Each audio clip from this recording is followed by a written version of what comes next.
Agency. Thank you very much for joining us on platform. Thank you, Ruth. Okay, so let me take you through a bit of his profile. Dr. Halilu Ahmad Shaba was born on 1st October 1966. He began his basic education from Capital School in Sokoto and rounded off his primary education in Kaduna. He attended Rimi College, Kaduna, and Government Secondary School, Rijau. He holds a bachelor's degree in geography from Bayero University in 1988. He has worked with the National Population Commission.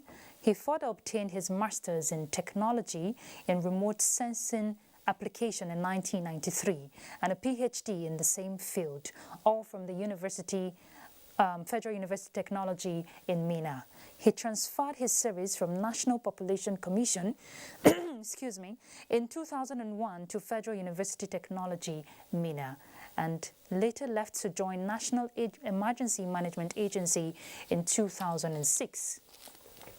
He joined the National Space Research and Development Agency in 2009. He's a member of Academics of Science, Nigeria Geographic Association, Association of Nigerian Authors, GEOSON, and also a fellow of Nigeria Cartographic Association. He has written 2 novels, Darkness of Doom and Bubble Dreams, and has supervised over 40 master's and postgraduate diploma theses and about 30 undergraduate researches. He has co-supervised over 7 PhD, both in Nigeria, United Kingdom, and Ghana.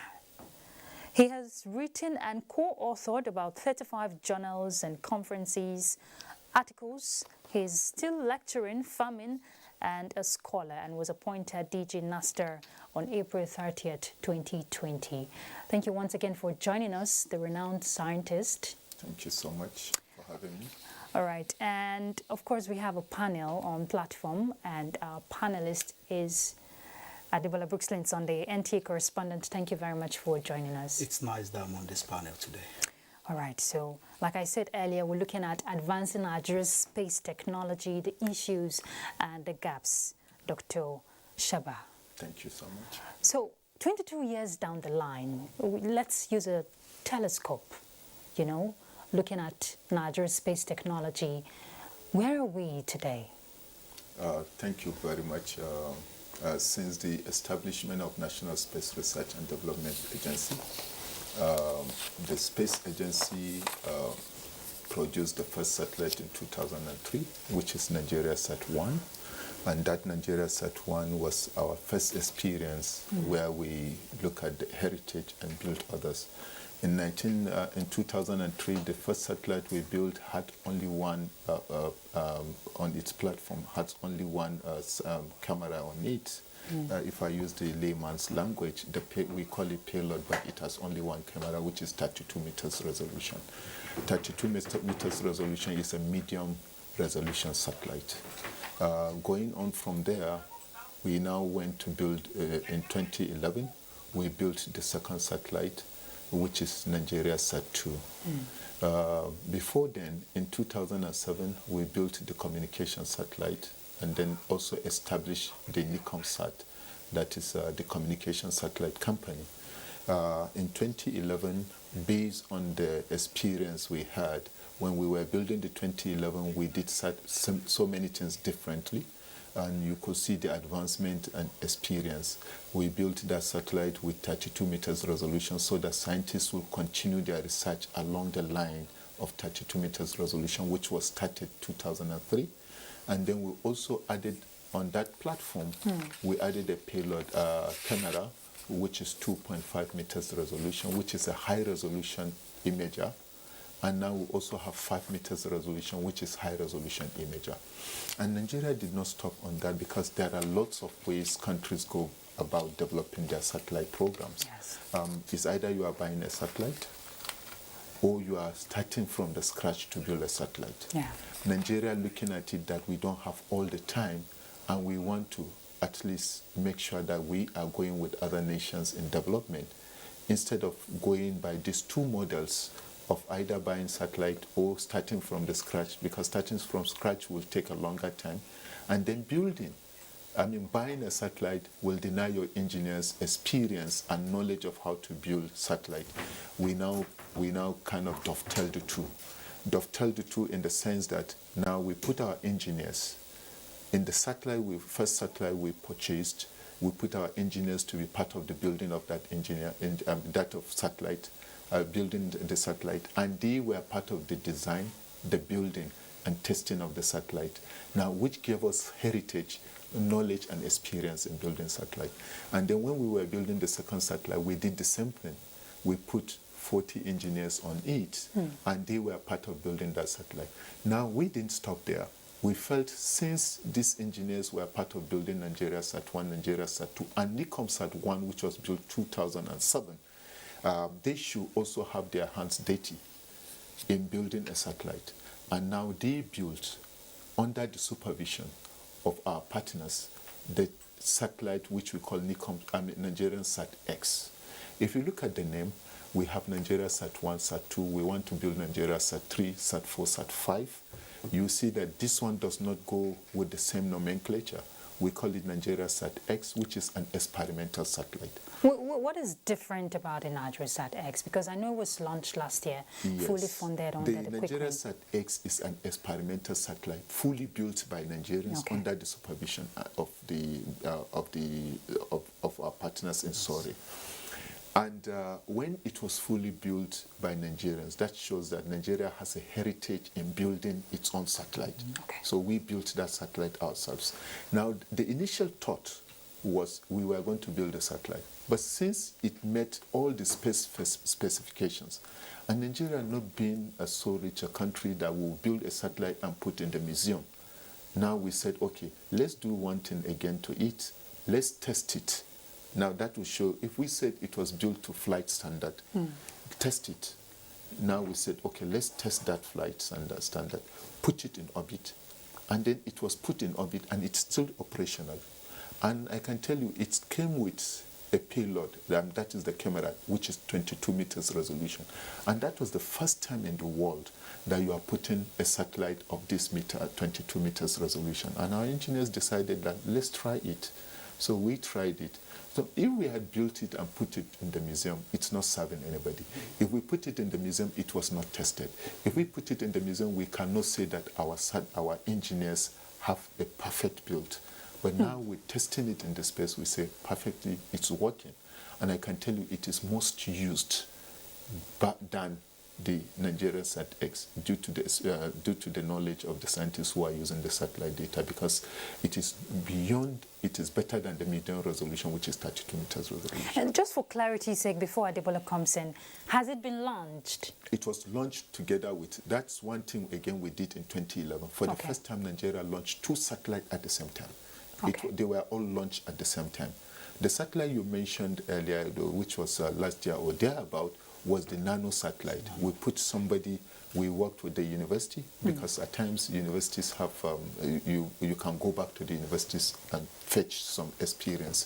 So we worked with a university in Akure, and then another university, Kiashu, because it's supposed to be a university relationship, and then put an engineer on it, and then we built Nano-satellite, which was between China, Ghana, and Nigeria, and the 3 nano-satellites were launched at the same time.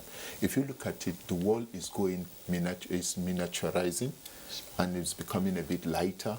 So in the instance that we don't have the money to build a mega satellite, we can put nano-satellites for operational purpose, for specific reasons. For example, you have something you want to look at in 2 to 3 years, you can put a small satellite there just for this period, and it's a project or a special vehicle, purpose vehicle. So that we tried so that at least Nigerians can leverage on it. Okay. You call it EduSats at the same time. Yes.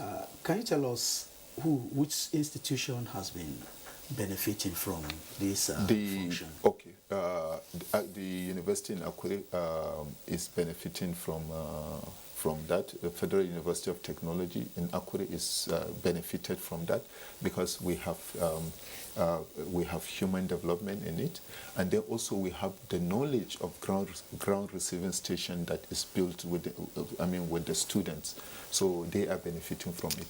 If you recall, the one built by Ghana was also by a university. Then we have the Kyushu University in Japan. So they all benefited from it.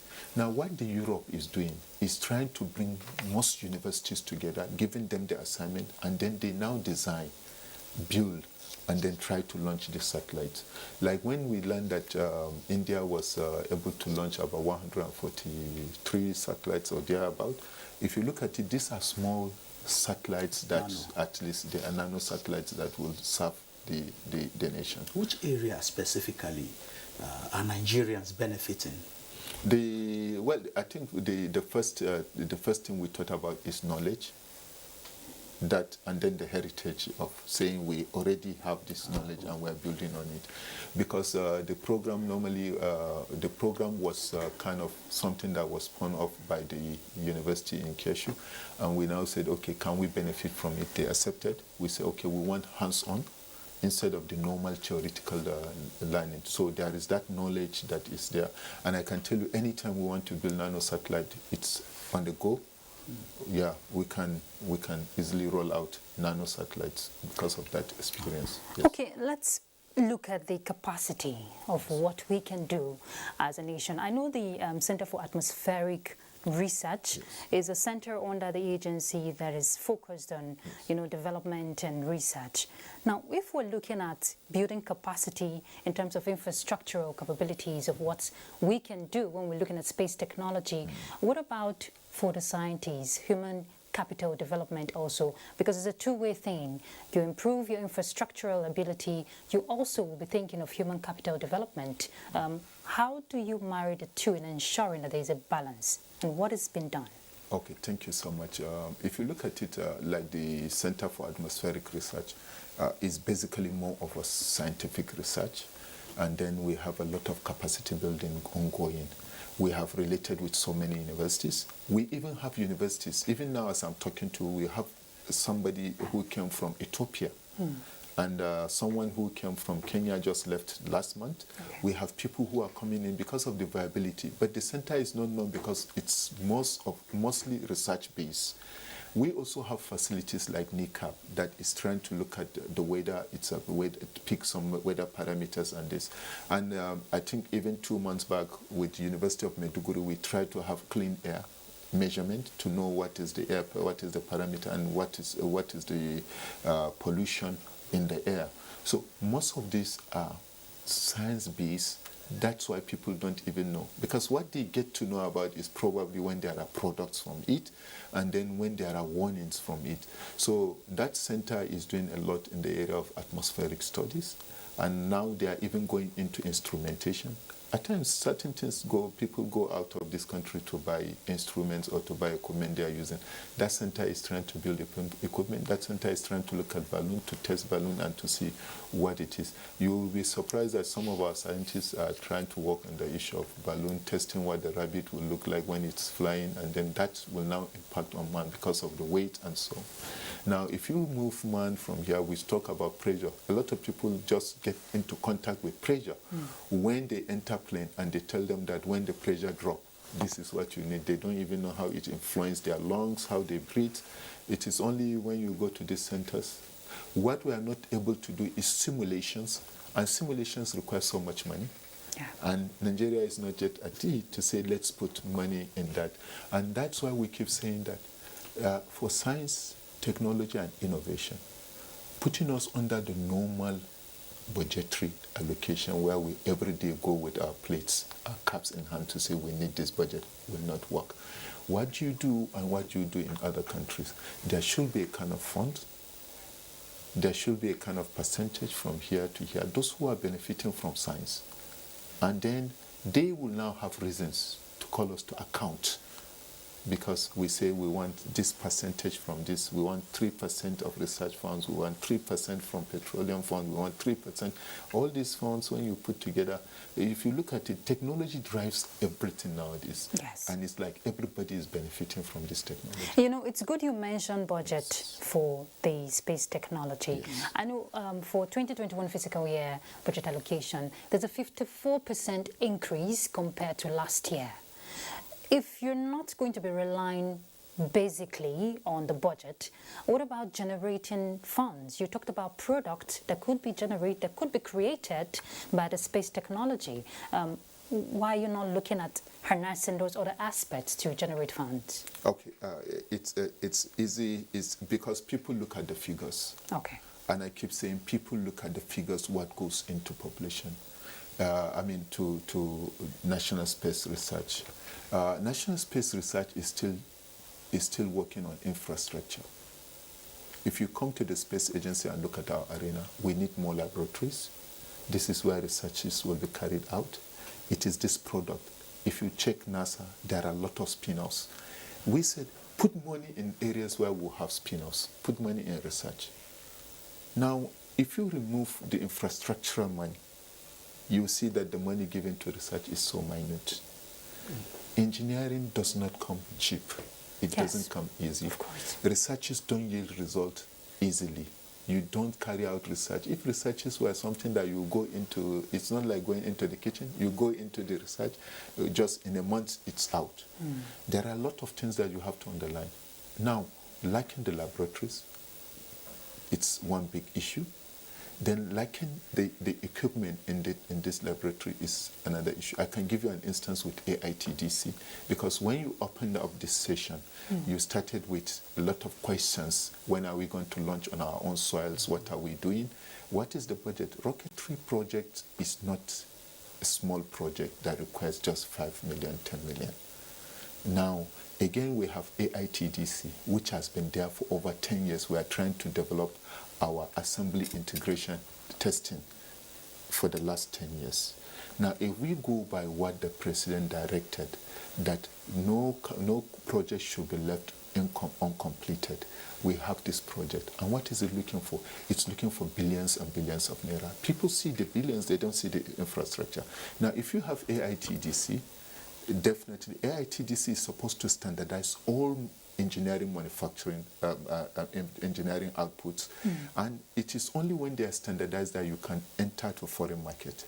As long as they don't have the standards, you produce them, even Nigerians will not buy it. So we have engineers in Nigeria that will use these facilities, which is not a facility for the space agency alone.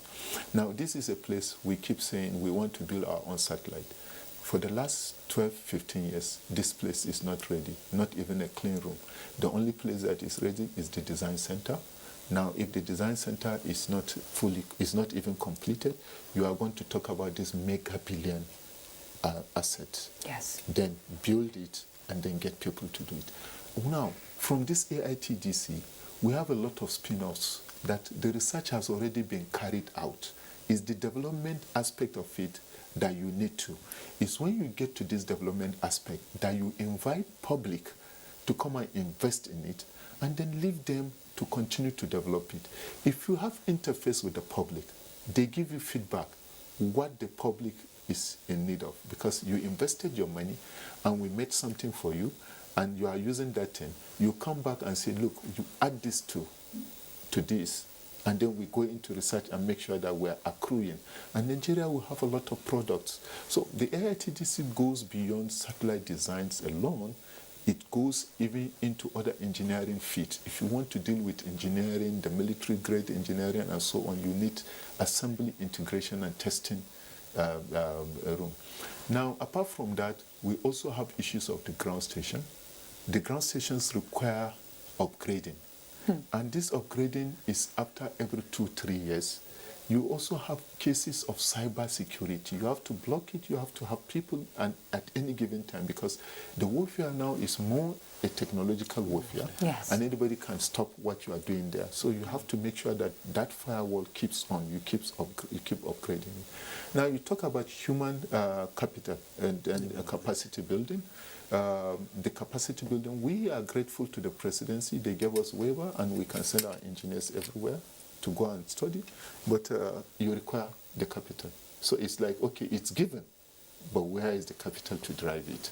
So these are pockets of problems that we are facing. Now, talking about other means of generating funds, you need a satellite that is alive, healthy, and also develop the capacity of people who are going to use this satellite. We are lucky our satellite is 11 years, 12 years in orbit. It was designed for 7 years, but it's 11 years in orbit. This is an engineering feat, and it's still there, and it's still useful. So now, what we are doing in essence, because when you talk about satellite, you spend so many years trying to get people educated, trying to get people to know. We have now constituted ourselves more of service support. We made it a special purpose vehicle to support Ministry of Health, Education, support environment, water resources, and like you said, for sustainable development, to also support sustainable development goals of Nigeria. What about investments? What is the interest for the international community in our space technology? Are they readily available? Are you looking at private sector coming in? We are looking at private sector coming in, and I think we've had several meetings with private sectors. If you look at the space industry, you need so much capital to even invest in the activities of space industry. Now, there must be a kind of liberalization. There must be credit facilities, if you look at what most of them are thinking about. And what are these credit facilities? You need people to get loan from the bank to invest and then watch it grow. This must be available. Now, visibility studies. Yeah. A lot of people are not into it to even understand what visibility studies are in it. So a lot of people are supposed to come in and see. But most people prefer going into areas of spin-off. Like just the meeting I had this morning, we have people who came into our space incubation center, and what they are looking at is what they can do. We have some American companies coming to talk to us because they saw the viability and they've seen what they can do. And they're already talking about what they can do with the space agency in that area. We have people who are interested in putting sensors all over the country so that at least we will get scientific data. And they are also interested in coming to Nigeria. In this, we have to create a lot of interface together. So basically, these are areas of investment we are thinking about. We want the public to come in, but the public need to be secured. There should be insurance in this area. So these are the big issues. All right, my question for you will be, let's look at looking inwards. Yes. At a point in time, your establishment dwelt so much on telemedicine, which is an income generation aspect. Yes. Where are we? Okay. We started with telemedicine. We even won an award in 2007. There was this Tiger Award, which was for Africa. And we were the first to start it in Africa. First thing we did was to liaise with Federal Ministry of Health, because that's where the mandate is. We spoke with Ministry of Health, and then for those who have been watching events in Nigeria, passing by, they will see that we left the telemedicine vehicle at the Secretariat for some years. Then we now had to retrieve it. During COVID, we reactivated that because you are trying to see that you avoid people going to the hospital because of the COVID, and then you don't want them to have interface, and you want them to get medical attention where they were. And then we spoke with some medical doctors, some medical universities outside Nigeria, and the whole idea was, okay, Nigerians will be at home, because it was meant for rural areas, but now Nigerians can be at home. From where they are, they can have access to nothing less than 6 doctors. These 6 doctors will sit in their countries and look at what we are doing. So now what we did, we are now trying to privatize it. Okay. We now have to call a private sector, we call it Factoria, Atlantic Factoria, and now they have indigenous. Yes, it's indigenous, and Atlantic Factoria is talking to doctors to see how they key in. The doctors will make extra money no matter how small, and then the Nigerians will have access to not only their private or their doctor or their hospitals. Nigeria will have other people other medical experts who are looking, even outside Nigeria, who will be looking at their cases, and they will make suggestions and agree, and then give them medical advice and even give them medical attentions. Okay, recently you met with President Muhammadu Buhari. Yes. He talked about reviewing the national space policy. Yeah. Is your policy or our policy up to date? Well, I think there are two things here. There is a policy that we have where we have to review, and then there is roadmap.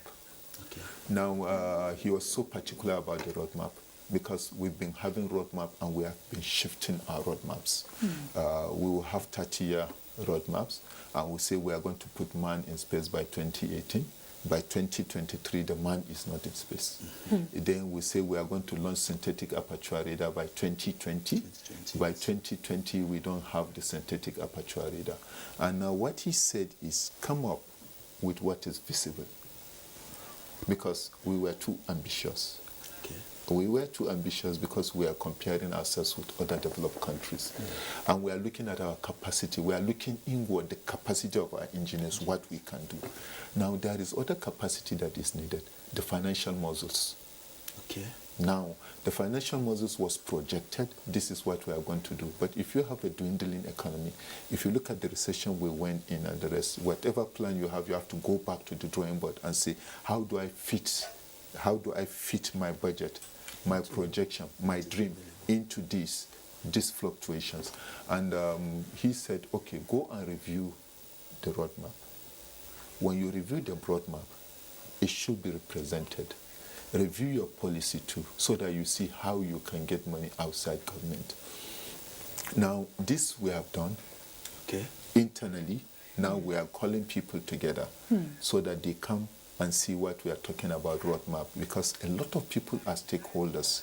Let's agree on what the roadmap, because the roadmap is for Nigeria, not for the space agency alone. Okay. And then the case of the policy now, everywhere you go in the world, space science and technology is a strategic asset, not something you say, go and bring revenue. It's a research agency, if you look at it. This is a strategic asset, just like you have in the hospitals, you have ambulance. Even if the doctors don't have car, there must be ambulance. So this is a strategic asset. You use when you need it. You also use because there is a need.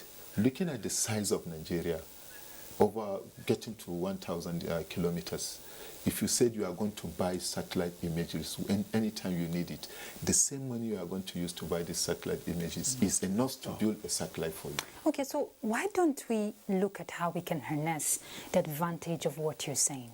Now, according to you, you have described satellite technology as the chronicle of the Earth that has the ability, to collate complex data.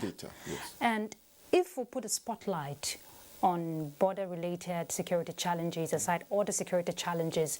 Now, you're of the opinion that there is need for utilization and deployment of satellite, capabilities that could be used to tackle some of this crisis we're having. What is the agency doing in that regard? Okay, we are working with the people with the mandate. But now, what we keep saying these days is, the reason why you see the last meeting we had was more on border management. Yes. Border management goes beyond border security. If you are putting so much money in border security without the border management, it's like you are trying to feed the cancer. Feeding the cancer in the sense that border management goes beyond border security. Border security is just an aspect of border management. Now, and I still remember, I was in a place where we had a lecture, and then I still remember the first theater commander, if I'm not mistaken, was now the CDS, the Chief of Defense Staff. And in that lecture, he said, ungoverned spaces. Now, when people don't feel like they are part of Nigeria, Cameroon, or Chad, when you don't have schools there, when the governors are not talking together to see how they manage this, then you are foiling the Boko Haram, because you have people, that's where they where they recruit forces from. Yes. They don't believe they belong to, they don't believe they have any sovereignty, they don't believe they should be loyal to anyone. Now, we are talking about border management, which goes to identifying what are the activities, which the satellite will give you information about. What are the activities happening at the border? How are they changing? What are the new routes? What is new? What is happening at the border? Now you need that kind of information at any, not only once, continuously, so that you build good knowledge, because we are living in knowledge economy. Yes. You build good knowledge about the border. What do they need? How is their agriculture changing? How is their economy changing? All these things. Now, if you look at it, the whole this is where we say small arms are coming into. This is where you say drugs are coming into. Because they are porous. Because they are porous. Yes. Now, for anybody that was at the meeting we had, you discovered that they said if you put all the immigration officers in line, they cannot cover 36 kilometers. And we're talking about thousands of kilometers. Now, you need to also identify if anything is springing up, what is the terrain? Because you must have terrain analysis in case you want to go in there and assist them. So what we are always talking about is we should go into border management more than border security. Have that been in line? Is that in line rather now? Is that in place? Well, that is what we are soliciting for, because what we see more... What is required? What is required is, if you give me the room to say it, I see a situation where you have something like a border commission. Border commission that brings in both security and brings in all what you need, and then talks to all the governors at the border, and then you see something happening where you have what is enough. And I said border commission because, one, if you put an immigration officer at the border, he's doing immigration, the military is doing its own thing, and you need somebody that coordinates the activities of this, so that you have one report, you have one purpose, and you have one drive. This thing is driving you. Now, for me, I see that you need something. Because we have National Boundary Commission, we have immigration, we have civil defense, we have drug law. All of them are at the border. So we have all the laws all at the border. But again, who is dealing with the education of the people who are there? You are leaving it to the government, and these people say we have not had the government. We've not felt anything from the government, for example. So, but if you have something, border commission will say, this is going to be our program for the next few years, and everybody will move towards that, and then the borders will be better places to be. Okay, you said you've been working with key players or other partners with the mandates. Do we have a reconnaissance center now where this information can be gathered, harnessed, and you just project one information, a single information? Thank you very much.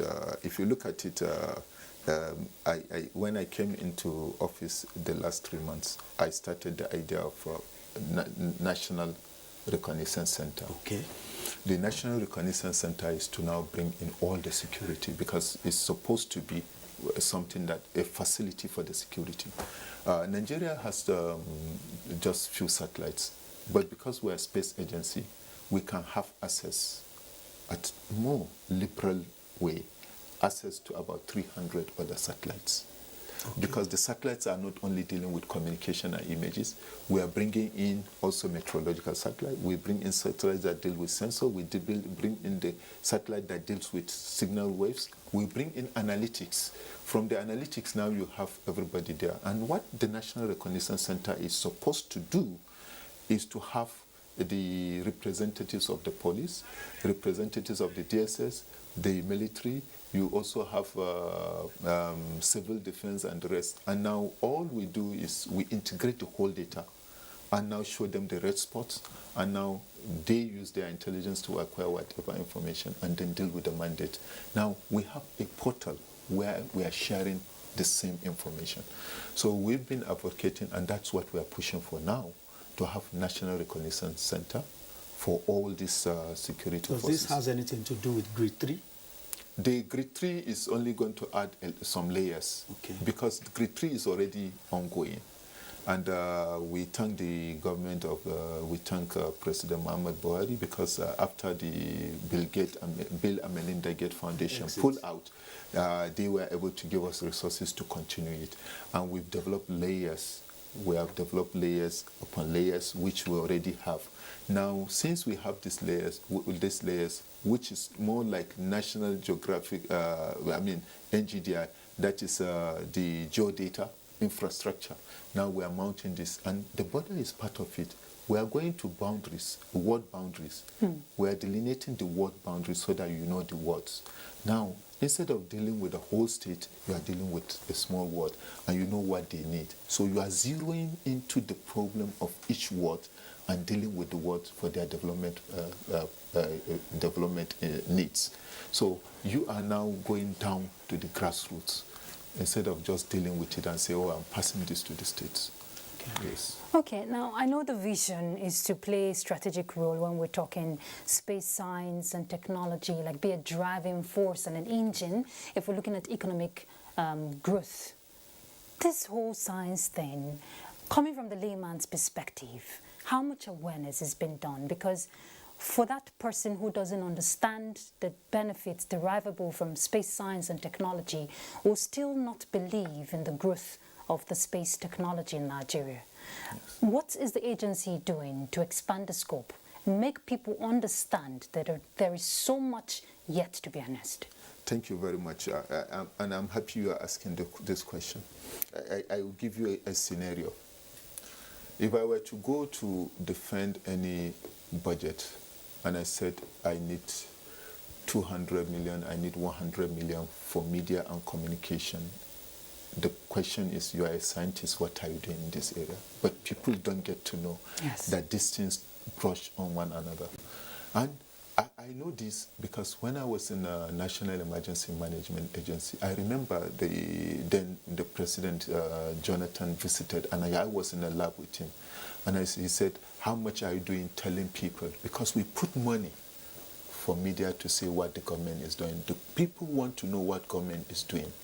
And the only way people will get to know what government is doing is when you put money for advocacy, for media and publicity. Now, one of our trust is that, but you don't get, because you are there fighting for, you are looking for money to build satellite, to build AITDC, to do this, and then they will tell you, you are looking for too much. Then you are looking for money for media and publicity. If you look at the case of NASA now, they have their television.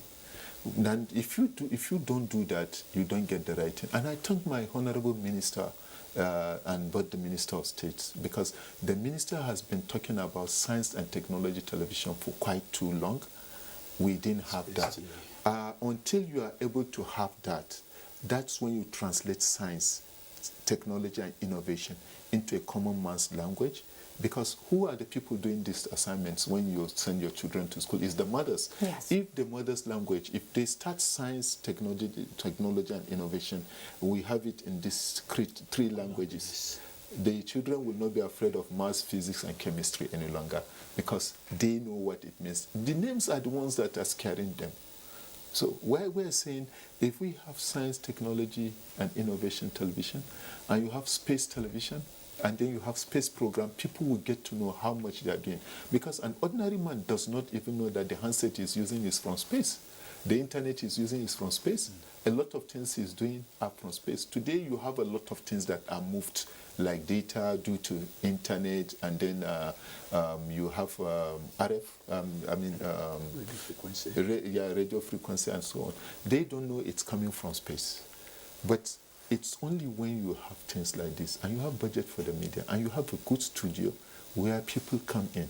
Let a common man ask me, what can I do with space? And I tell you, this is what you can do.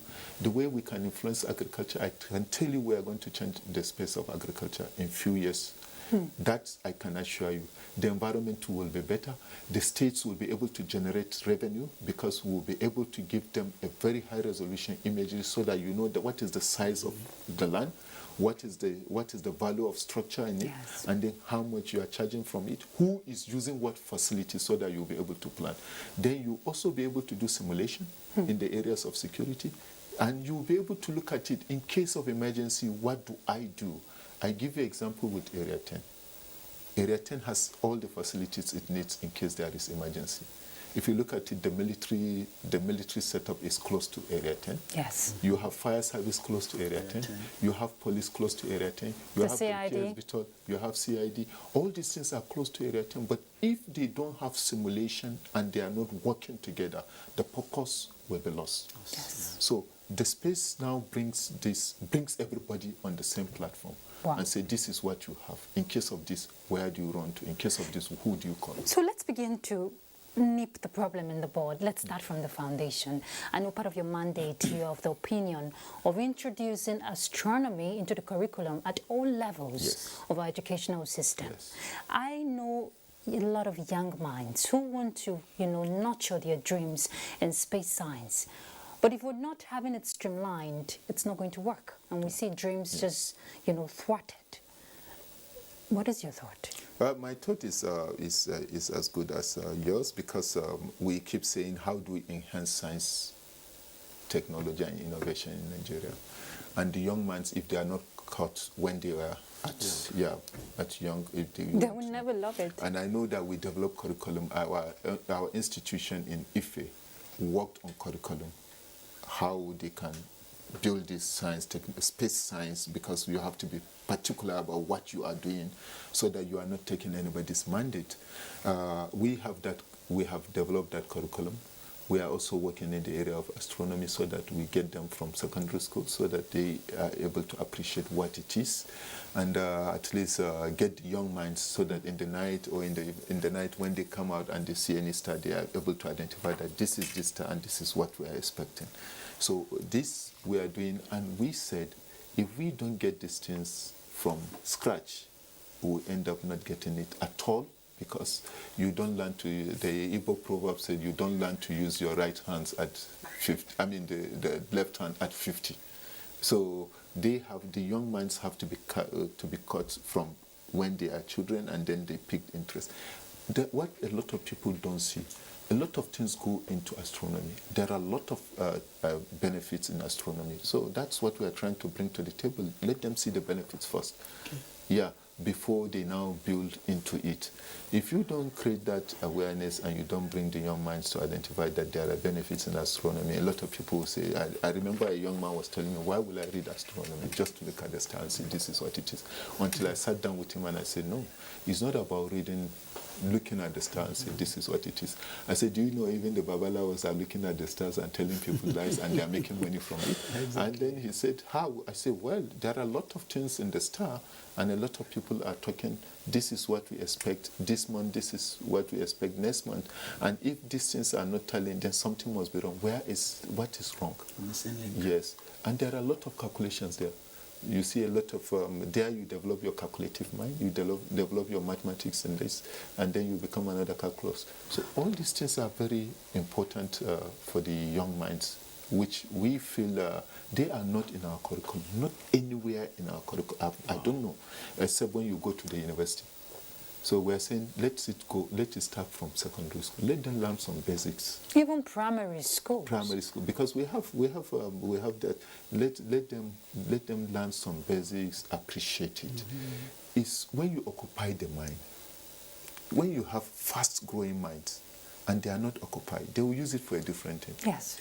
So we want them to be occupied, and then let them also, because you will teach a child, this is where to go. Tomorrow he will teach you a different thing from it because of experience. Yes. So these are key things we are hoping the nation will be able to pick from us. Okay, Adebola? Yeah, all these requests or projection still has to do with funding. Yes. Do you think there is a political will? I can tell you there is a political will. I can tell you, because for so many years these days, since we don't have National Space Council all the time, and I can tell you the president accepted to be part of it. Wow. Why you see the will is, we were given 1 hour to interact with the president. Wow. The president added 1 hour to it. And this is I think for the first time for me, I feel that is the body language to show you the interest he has in this, because you can't waste the president time, and then when you are giving 1 hour, you must make sure that you squeeze all your program within that 1 hour. But he was the one that lifted the bar, and he still had another program, because from our meeting he was going for another meeting, but he still sat there and still increased it. He was the one that, because he was the chairman, he was the one that kept increasing the time. So Interest. that is showing the interest. And recently, my talk with members of assembly, the senators, the House of Reps, was marvelous. I told myself, I said, then what were we complaining about all this while? Because they all have interest in it. The Minister of Finance, because the grade 3 is under finance, yes. and I know how she fought to make sure that we have enough resources to continue with grade 3. And then even after, because she is a member of the council, even after that she said, oh, what we want to support your program, and then let's see how we can sit down and see that the space agency is funded, because everybody identified that it's not a normal budgetary allocation where you are thinking about billions. I can't come to you and say I want billions this year, then after 4 years, because the satellite is built to last 4 years, I want more money. You start asking, why will I give you more money? So we have all this, all the ministers that were members of the Space Council. Frankly, I felt so glad that they were in support of space program, and that is showing you that is the political will, because these are the people that take decisions for this country. The National Assembly is so. The Senate President, for one, me and Senate President passed through the same course. The same first degree, we did the first degree in the same area. Wow. We did masters in the same area, we did PhD in the same area. So if we say we shouldn't be talking about budget and crying, we have about 3 giants in the Senate. We have Professor Borough-Face, we have the Senate President, we have Deputy Senate President. So, but I am sure because their hands are tight, these are people who take decisions. They are looking at gamut of things that require funds. You imagine health is looking for funds, education is looking for funds. If you don't take time, you even forget that, okay, my first constituency is also in need of those funds. And then we have to kind of find something that is live for the same people. Okay. Yes. Dr. Shaba, moon mission. I know Nigeria has plans for moon mission. I know why Adebola is laughing, because it seemed impossible, but it's not possible. How do you intend to implement that? The moon mission, I am somebody who is always optimistic about things, and I can tell you. Just on a lighter note, Yes. Who is to go? Who is to go to the moon? Yes. Our scientists are to go to the moon. Okay. Our scientists are to go to the International Space Station. Recently, we have developed what we now have created the Department of Physical and Life Sciences, because what happened in space station is research. So the Physical and Life Sciences will even take medical researches to the space station. Now, talking about going to the moon, we are going to, that's why we have astronomy and the rest. They are the people that will go. All these things they've been hearing about the moon, they will land in the moon. I don't believe it is impossible. Okay. I only believe it's a bit difficult for now. Yes, and I believe now that we have set our minds on it, Nigerians will get there. We don't want to be left behind. Okay. Where will you like to see the space agency in the next 3 years? The place I want to see it, if I am to use one word, I want to see it competing with India, because India has gone far. I want to see us competing with India. Despite the numerous population, despite the myriad of their population, they are able to put budget into it, and they are gaining from it, agricultural-wise, trade-wise, engineering-wise, they are gaining from it, even in medicine. So it is our hope that we will be able to compete favorably with India. And that is to say that in all these facets, all they are doing, even in the launching of satellite, just like you said that we have a launch pad, nobody has ever launched at the equator. We want Nigeria to be the first to launch satellite at the equator. We are at the equator. So everybody is using far away. This is the shortest. We are saying we have a shortest path. But we are now studying what are the trajectory and what will make it a success. And we will invite people, come, and see how we can launch it. I love your optimism spirit. Thank you so much. We're rounding off. Thank you. So, how would you assess our astronauts from your point of view as we round this off? Okay. If some of these missions must be successful.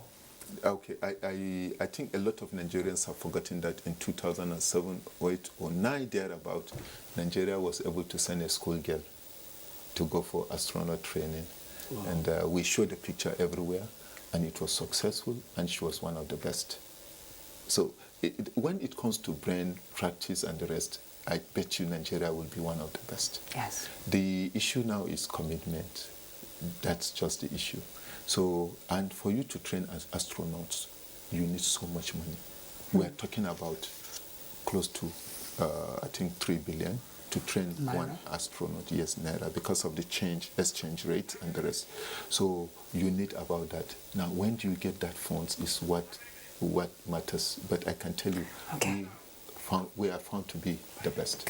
All right. Thank you very much, Dr. Halilu Ahmed Shaba. Thank you for your time on platform. We wish you the best, and we want to see our space technology grow. Thank you so much, and we will grow with you.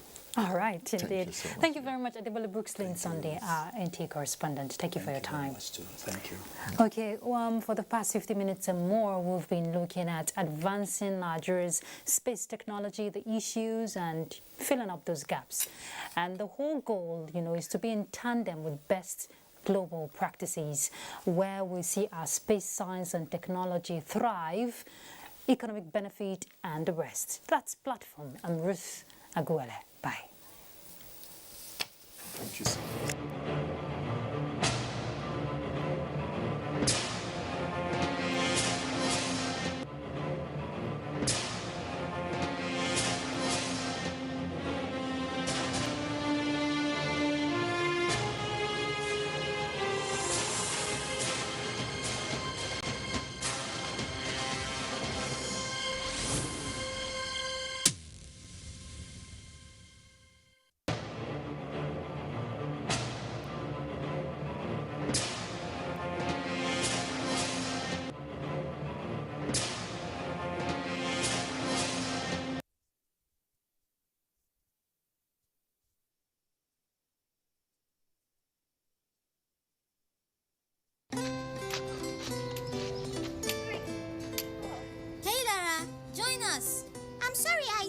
The coronavirus is still in town. You seriously will not play with us again? Please don't be ridiculous, Lara. Life is back to normal. But people are still getting sick and even dying from COVID-19. Lara is right. So, what should we do? We must wash our hands regularly with soap under running water.